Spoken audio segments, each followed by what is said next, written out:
Okay, next up is a film called Chloe, and this is another film from renowned Canadian director Adam Egoyan. Now, Egoyan, in my opinion, is one of the most revered directors in this country's history in terms of independent film, and I'm not counting James Cameron. And this is like solely indie directors and whatnot. What I like about Egoyan is that he has a boldness to him. He has clear-cut ambition and power, and in his storytelling and in his characters and what he's trying to accomplish. Now, the thing about Egoyan is I find his work to be overrated. I just find his movies don't have the completeness to it that it should.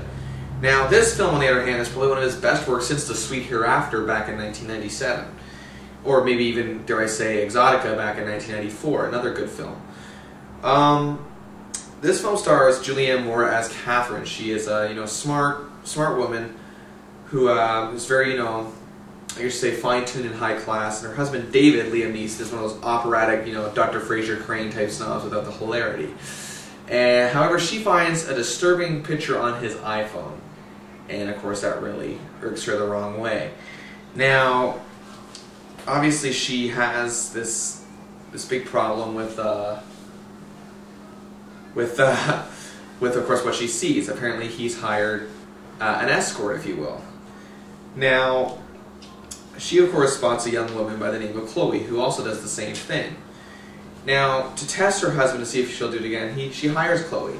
But her and Chloe have this strange closeness with each other that really is the center point of this film. Chloe's smartness and sophistication in the whole trade and how men react and how what her job is and the justification of it.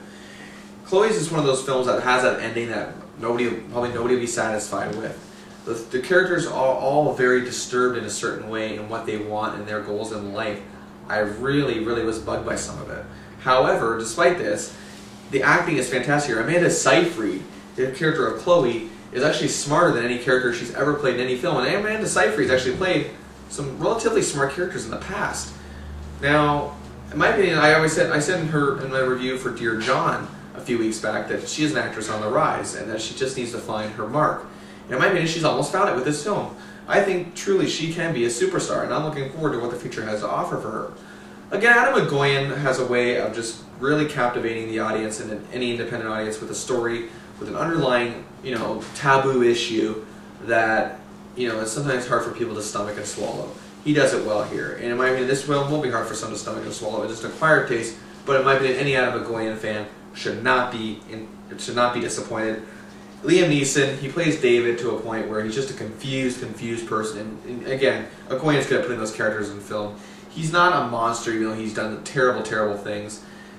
Same with the Julianne Moore's character, Catherine. She's looking for something, and she may be looking for it in the wrong places. I love all the actors here. I love how this movie just came together. So Chloe gets 3.5 stars out of 5.